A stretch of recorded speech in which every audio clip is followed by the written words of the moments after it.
ഇത് കണ്ടുകൊണ്ടിരിക്കുന്ന നിരവധി സംരംഭകരും സംരംഭകമോഹികളുണ്ട്. വളരെ അടുത്തറിയുന്നൊരു സഹോദരൻ നൽകി ഞാൻ ചോദിക്കുകയാണ്, ഞാൻ താങ്കളിൽ കണ്ടൊരു പ്രത്യേകത, തിരിച്ചടികൾ നിരവധി ഉണ്ടായിട്ടുണ്ട് ജീവിതത്തിൽ. തുടക്കം തൊട്ട് തന്നെ ചിലപ്പോൾ ആദ്യത്തെ പടി എടുത്ത് വെച്ച് നിലത്ത് വീണ് വാച്ച് പൊട്ടി എന്ന് പറയുന്നതിന് ഈ 3 കോടി നഷ്ടമുണ്ടായി എന്ന് പറയുന്ന പോലെയൊക്കെ തന്നെ ഇവിടെയൊക്കെ ഞാൻ കണ്ടിട്ടുള്ളൊരു ഷിജു മറ്റുള്ളവരെ ചിരിക്കുന്ന, സ്വയം സെൽഫ് മോട്ടിവേറ്റഡായി ഏത് സമയം നോക്കിയാലും എനർജറ്റിക്കായിട്ട് നടക്കുന്ന ഒരു വ്യക്തിയാണ്.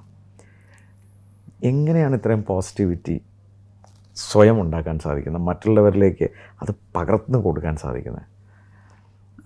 സാർ, ഞാൻ ജീവിക്കുന്നത് സന്തോഷിക്കാൻ വേണ്ടിയാണ്. ഞാൻ എപ്പോഴും പറയാറുണ്ട്, എനിക്ക് സന്തോഷിക്കണമെങ്കിൽ എൻ്റെ ചുറ്റും നിൽക്കുന്നവർ സന്തോഷിക്കുന്നവരായിരിക്കണം. അപ്പം നമ്മൾ റേഡിയോ മാംഗോ ട്യൂൺ ചെയ്താൽ നമുക്ക് ആ ഇതാണ് കിട്ടുന്നത്. അപ്പം ഞാൻ അത് ട്യൂൺ ചെയ്ത് വെച്ചിരിക്കുക. അപ്പം ഞാൻ ചെന്നെടുത്തുന്ന സാറിനെ പോലെയുള്ള ഇതേ മെൻറ്റാലിറ്റിയുള്ള മറ്റുള്ളവർക്ക് എനർജി ഞാൻ ശരിക്കും ശ്രദ്ധിക്കുന്ന അതൊക്കെയാണ്. കഴിഞ്ഞ പ്രാവശ്യം സാറിനെ മറന്നുപോയില്ലെന്ന് എനിക്കറിയാം, ബാക്കു ദുബായ് പോകുന്ന സമയത്ത് സാറിൻ്റെ വൈഫിൻ്റെ ഒരു സർജറിയുടെ സമയമാണ്. നമ്മളാരും അത് അറിയുന്നുണ്ടായിരുന്നില്ല.